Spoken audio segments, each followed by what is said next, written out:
3월 13일 금요 새벽 예배에 우리 함께 해주시는 우리 성도님들 너무 감사합니다.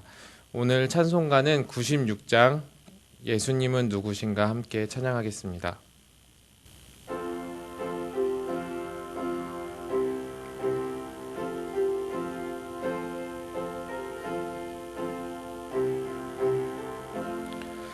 예수님은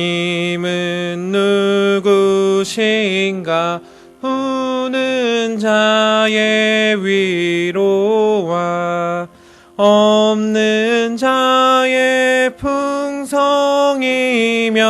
천한 자의 높음과 잡힌 자의 노임되고 우리 기쁨 되시네. 예수님은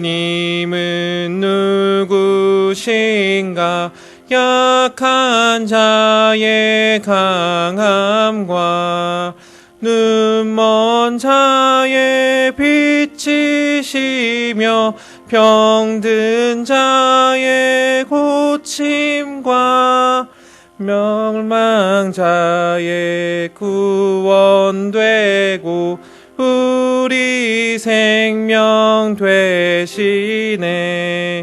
예수님은 누구신가 추한 자의 정함과 죽을 자의 생명이며 죄인들의 중보와 멸망자의 구원되고 우리 평화 되시네. 예수님은 누구신가 온 교회의 머리와 온 세상의 구주시며 모든 왕의 왕이요 심판하실 주님 되고 우리 영광 되시네. 오늘 하나님께서 저희에게 주시는 말씀은 누가복음 17장 1절에서 10절입니다. 누가복음 17장 1절에서 10절입니다. 예수께서 제자들에게 이르시되 실족하게 하는 것이 없을 수는 없으나 그렇게 하게 하는 자에게는 화로다. 그가 이 작은 자 중에 하나를 실족하게 할진대 차라리 연자맷돌이 그 목에 매어 바다에 던져지는 것이 나으니라. 너희는 스스로 조심하라. 만일 내 형제가 죄를 범하거든 경고하고 회개하거든 용서하라. 만일 하루에 7번이라도 내게 죄를 짓고 7번 내게 돌아와 내가 회개하노라 하거든 너는 용서하라 하시더라. 사도들이 주께 여짜오되 우리에게 믿음을 더하소서 하니 주께서 이르시되 너희에게 겨자씨 한 알만한 믿음이 있었더라면 이 뽕나무더러 뿌리가 뽑혀 바다에 심기어라 하였을 것이요 그것이 너희에게 순종하였으리라. 너희 중 누구에게 밭을 갈거나 양을 치거나 하는 종이 있어 밭에서 돌아오면 그더러 곧 와 앉아서 먹으라 말할 자가 있느냐. 도리어 그더러 내 먹을 것을 준비하고 띠를 띠고 내가 먹고 마시는 동안에 수종을 들고 너는 그 후에 먹고 마시라 하지 않겠느냐. 명한 대로 하였다고 종에게 감사하겠느냐. 이와 같이 너희도 명령받은 것을 다 행한 후에 이르기를 우리는 무익한 종이라 우리가 하여야 할 일을 한 것뿐이라 할지니라. 아멘.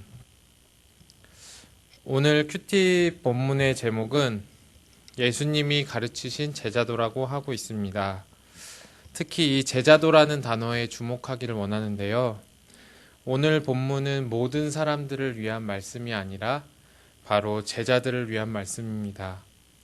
말씀을 듣기 전에 먼저 내가 제자인지를 한번 생각해 보시기 원합니다.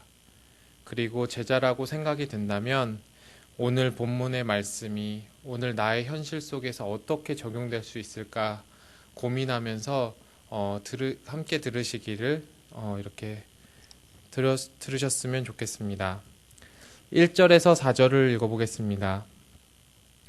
예수께서 제자들에게 이르시되 실족하게 하는 것이 없을 수는 없으나 그렇게 하게 하는 자에게는 화로다.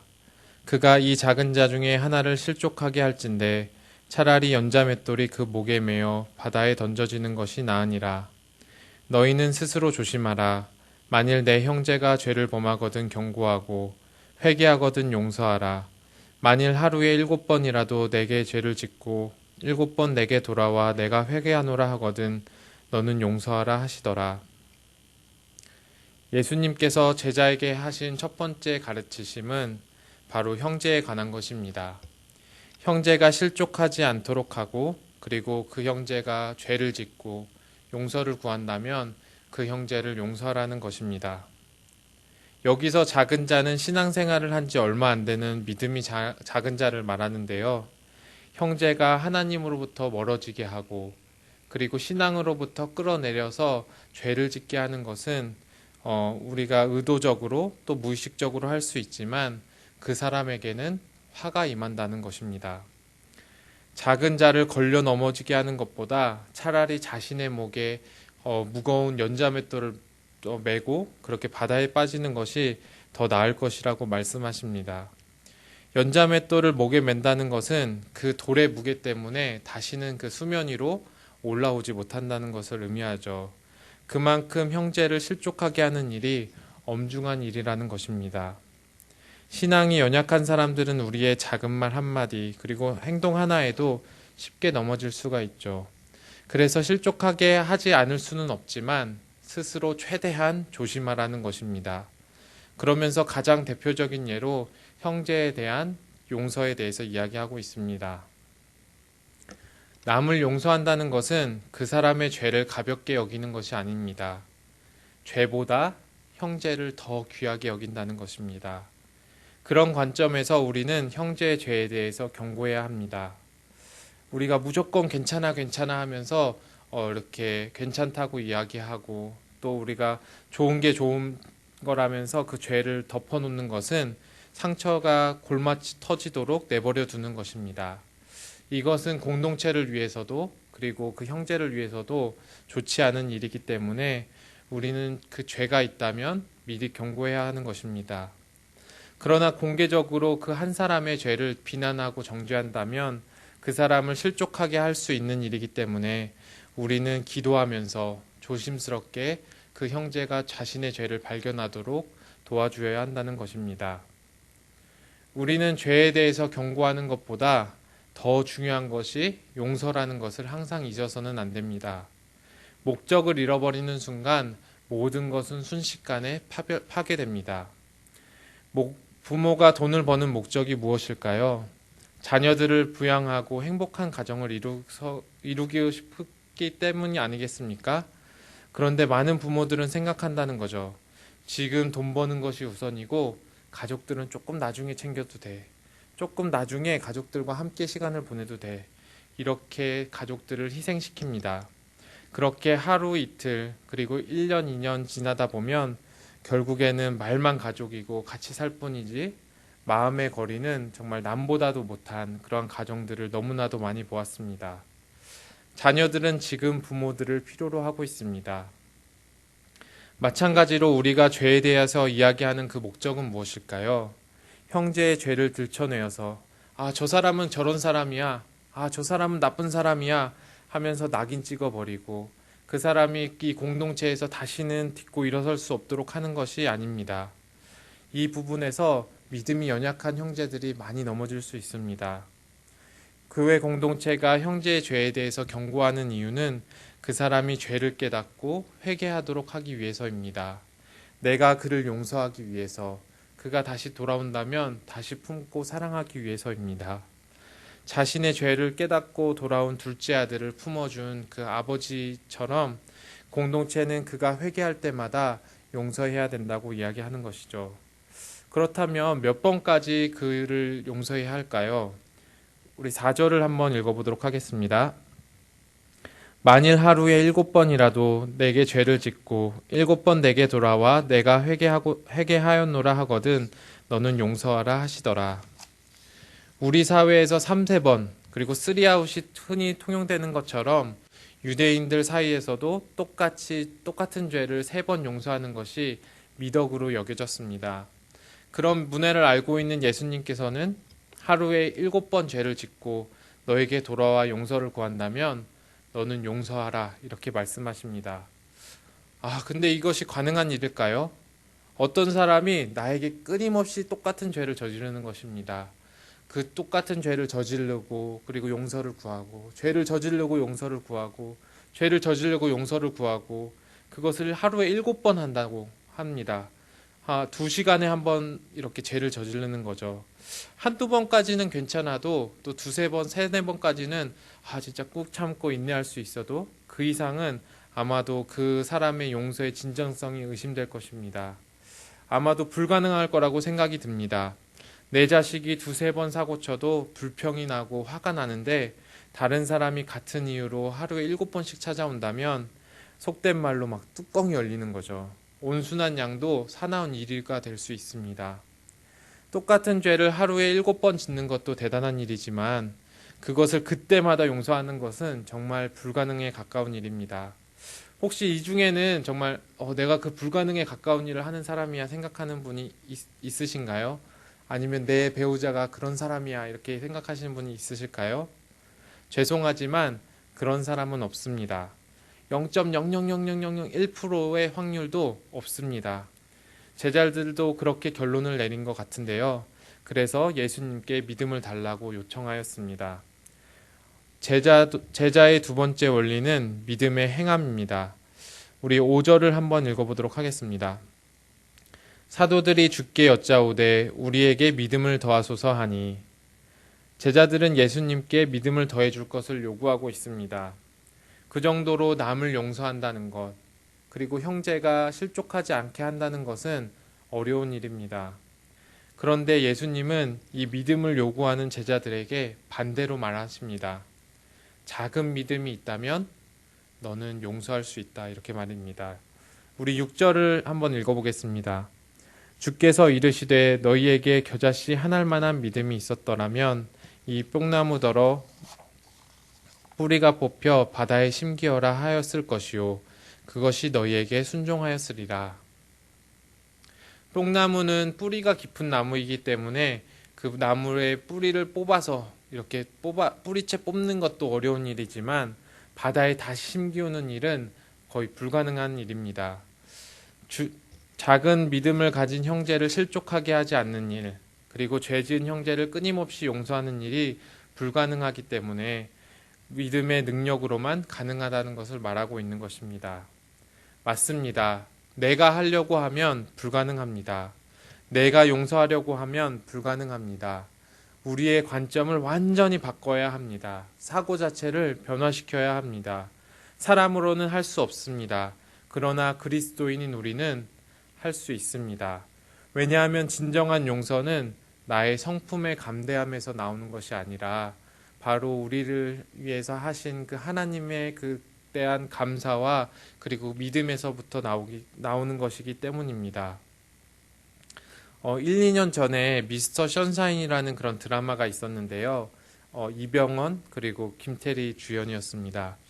그런데 이 남자 주인공은 원래 노비의 아들이었어요. 그래서 이렇게 어린 시절을 보내다가 그 어느 날 이제 악독한 주인의 모함과 변덕 속에서 노비인 아버지는 그 멍석말이라고 이렇게 멍석에 말려서 이제 매를 당하는 그런 매타작을 당하는 그런 일을 당하다가 이제 죽고 말고, 그리고 그 광경을 본 어머니는 충격을 받아서 이제 우물에 빠져서 이제 죽게 되는 거죠.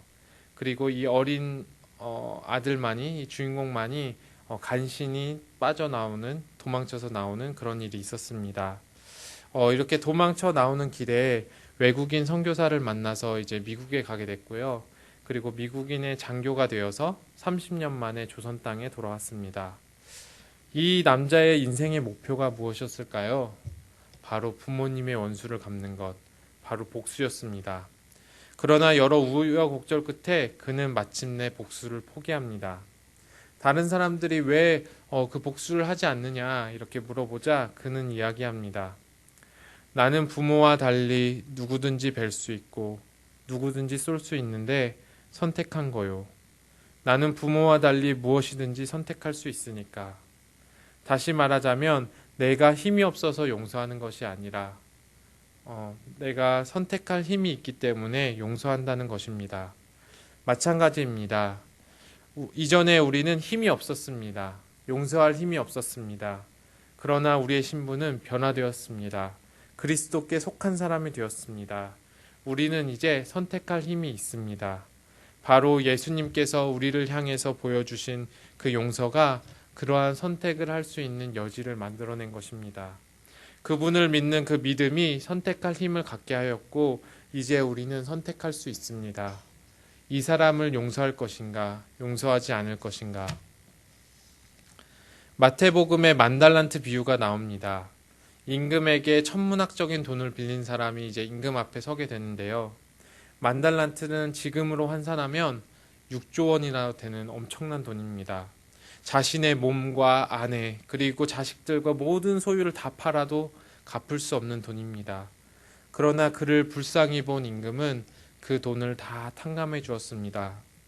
만약 다른 사람들이 우리에게 계속 용서하세요, 끊임없이 용서하세요, 그 사람이 똑같은 죄를 당신에게 저지른다 해도 그것들을 그 사람이 용서를 구한다면 계속 용서하세요, 이렇게 이야기한다면 용서가 얼마나 힘든 일인지 모르는 몰지각한 사람이겠죠. 그런데 예수님께서는 우리에게 이렇게 말씀하실 수 있습니다. 왜냐하면 우리의 모든 빚들을 다 탕감해 주셨기 때문에, 우리의 인생 전부를 다 내놓아도, 우리의 소유들을 다 팔아도 갚을 수 없는 그 빚들을 대신 갚아주셨기 때문입니다. 그래서 그분은 우리에게 용서해라, 7번, 70번, 700번 용서하라고 말씀하실 수 있는 유일하신 분이십니다. 믿음을 가지면 선택할 힘을 갖게 됩니다. 작은 믿음이 큰 일을 만듭니다. 우리는 용서할 수 없습니다. 그러나 우리가 믿는 하나님께서 우리가 용서하게 하십니다. 그리스도인들은 선택할 힘이 있습니다. 끊임없이 돌고 도는 그 복수의 수레바퀴를 멈춰 세울 수 있는 힘이 있습니다. 왜냐하면 그리스도 안에서 용서할 수 있는 여유를 가졌기 때문입니다. 내게 작은 믿음이 있다면 실행해 보십시오. 행해 보십시오. 그러면 전혀 다른 세상을 만나게 될 것입니다. 뿅나무가 바다에 심겨지는 것이 이해가 되십니까? 안 되죠. 믿음을 가지고 행해 보십시오. 내 이성과 계획으로는 전혀 할 수 없고 이해할 수 없는 그런 뿅나무가 바다에 심겨지는 것 같은 놀라운 일들이 우리의 삶 가운데 될 것입니다. 이런 믿음의 행함이 결핍될 때 나약한 그리스도인들이 생겨납니다. 그래서 나와 함께 하시는 분이 어떤 분이신지, 그리고 그분 앞에 서 있는 내가 어떤 존재인지 끊임없이 깨닫는 것이 필요합니다. 하나님과 나와의 관계 속에서 이러한 믿음들이 생겨나기 때문입니다. 오늘 본문에서 예수님은 하나님과 우리의 관계를 주인과 종의 관계로 설명하십니다. 우리 7절에서 10절을 읽어볼까요? 너희 중 누구에게 밭을 갈거나 양을 치거나 하는 종이 있어 밭에서 돌아오면 그더러 곧 와 앉아서 먹으라 할 자가 있느냐? 도리어 그더러 내 먹을 것을 준비하고 띠를 띠고 내가 먹고 마시는 동안에 수종을 들고 너는 그 이후에 먹고 마시라 하지 않겠느냐? 명한 대로 하였다고 종에게 감사하겠느냐? 이와 같이 너희도 명령 받은 것을 다 행한 후에 이르기를 우리는 무익한 종이라 우리가 하여야 할 일을 한 것뿐이라 할지니라. 세 번째 제자의 태도는 바로 종의 자세입니다. 우리는 하나님이 맡기신 일들을 할 때 종의 태도를 취해야 합니다. 종은 자신의 필요보다 먼저 주인의 필요와 요구에 맞춰서 행하는 사람들입니다. 종이 주인에게 하는 말이 그 종이 그 주인에게 나중에 이 빚을 갚아줘야 됩니다 하면서 빚을 달아놓는 것이 아니라 종이 주인의 말을 따르는 것은 당연한 일입니다. 마치 농부가 농사일을 하고 그리고 회사원이 출근하는 것 같이, 그리고 주부가 자녀의 그 식사를 차려주는 것 같이 너무나도 마땅한 일입니다. 예수님은 제자들에게 이 종의 모습의 본을 보여주셨습니다. 예수님은 자신이 하는 모든 사역의 공로를 그렇게 주장하지 않으셨습니다. 모든 일을 기쁨과 감사로 하셨고 하나님께 영광 돌렸습니다. 사랑하는 성도 여러분, 하나님은 분명히 우리의 수고를 아십니다. 하나님은 말씀을 따라서 정말 몸부림을 치는 아버지 우리의 수고를 몰라주시는 분이 아니십니다. 분명히 우리에게 상급으로 갚으실 것입니다. 그러나 이것은 우리에게 빚을 져서 주시는 것이 아니라 말 그대로 상을 주시는 것입니다. 우리의 행함을 몰라주어도 괜찮지만, 그리고 상급을 주지 않아도 마땅하지만 하나님은 은혜로 그것들을 허락하신다는 것입니다. 따라서 믿음으로 작은 일에 충성한 우리의 고백은 우리는 무익한 종입니다. 우리는 마땅히 할 일을 했을 뿐입니다. 라는 고백입니다. 그러면 하나님은 말씀하실 것입니다.